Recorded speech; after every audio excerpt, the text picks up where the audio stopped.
April 14th, 1912, 11:05 p.m. Somewhere in the frozen dark of the North Atlantic, a wireless operator named Cyril Evans sits at his transmitter and types out a message. 3 words, essentially. A warning. Ice ahead. Pack ice. Right in your path. He sends it to the biggest, most famous ship in the world, the Unsinkable Ship. And the man on the other end, the man who receives the message, looks at it, gets annoyed, and tells him to shut up. 35 minutes later, the Titanic strikes an iceberg. 2 hours and 40 minutes after that, she's at the bottom of the ocean. And 1,500 people are dead. All because one man was too busy to read a message.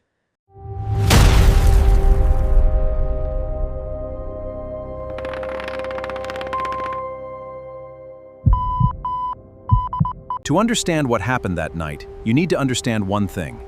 The wireless operators on the Titanic did not work for the White Star Line. They didn't work for the captain, they worked for the Marconi Company, a private telecommunications firm. And their job, their primary revenue measuring, performance measured job, was not to relay navigation warnings to the bridge.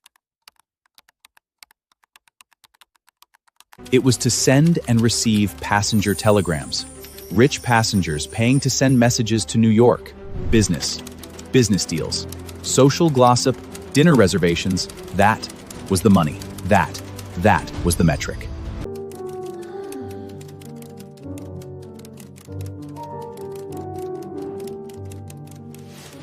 Captain Smith could request information, sure.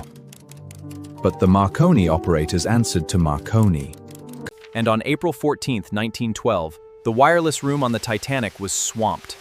The equipment had broken down the day before. A backlog of messages had piled up. Jack Phillips, the senior wireless operator, and his assistant Harold Bride were working flat out, sending dozens of passenger telegrams to the relay station at Cape Race, Newfoundland. They were exhausted. They were behind, and they were irritable.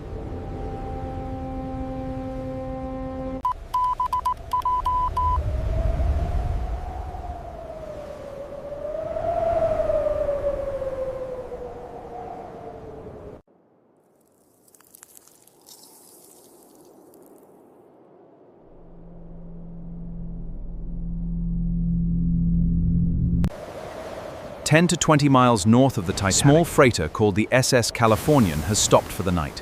Completely stopped, surrounded by pack ice. Her captain, Stanley Lord, has ordered the ship to halt because the ice ahead is too thick and too dangerous to push through.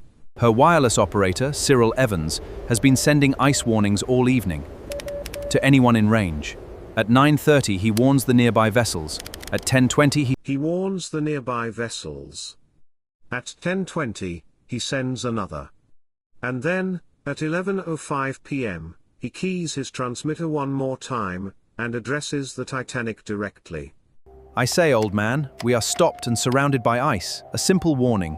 Casual, almost offhand. The way you'd text a friend. Hey, road's icy up ahead, slow down.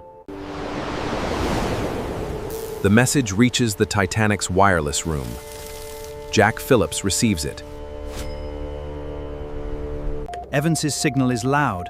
Phillips is mid-passenger telegrams to Cape Race. Evans's signal is loud. Evans too loud because the Californian is so reaping his frequency. And here is the moment. The small action.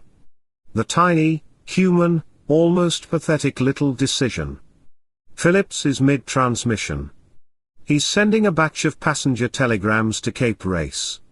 Evans's signal is loud. Too loud because the Californian is so close, and it's interrupting his frequency. Breaking his concentration. Jamming his work. He keys back 2 words. Shut up!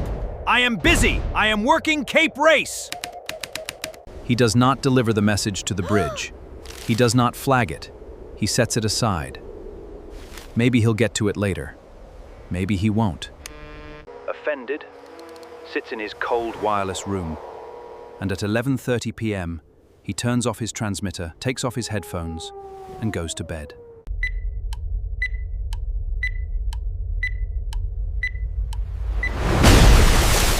10 minutes later, the Titanic hits the iceberg.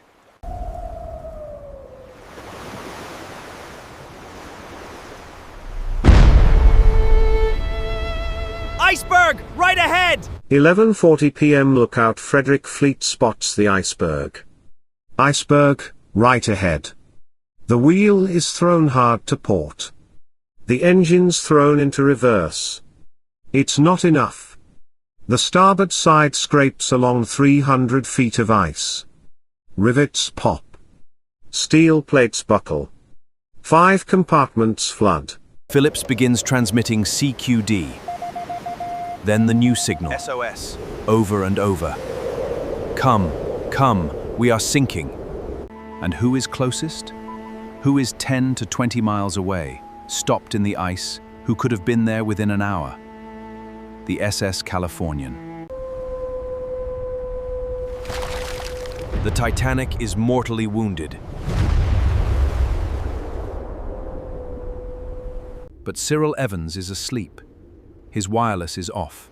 His headphones are on the desk. He cannot hear the Titanic screaming into the dark.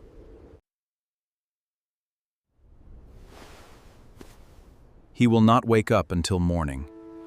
By then, the Titanic is gone.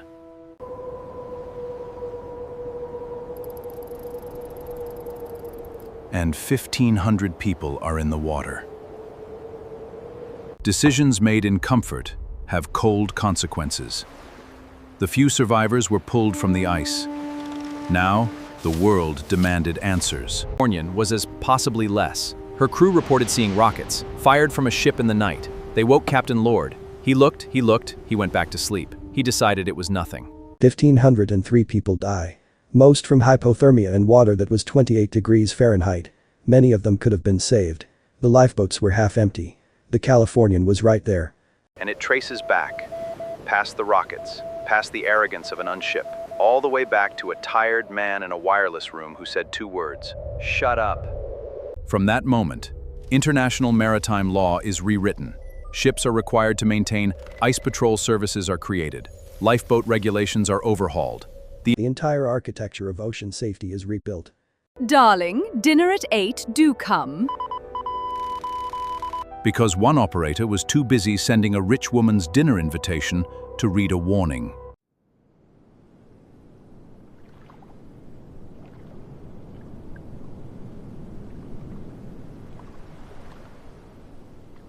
Big consequence.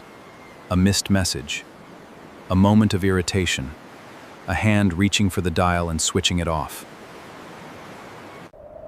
1,500 graves at the bottom of the sea.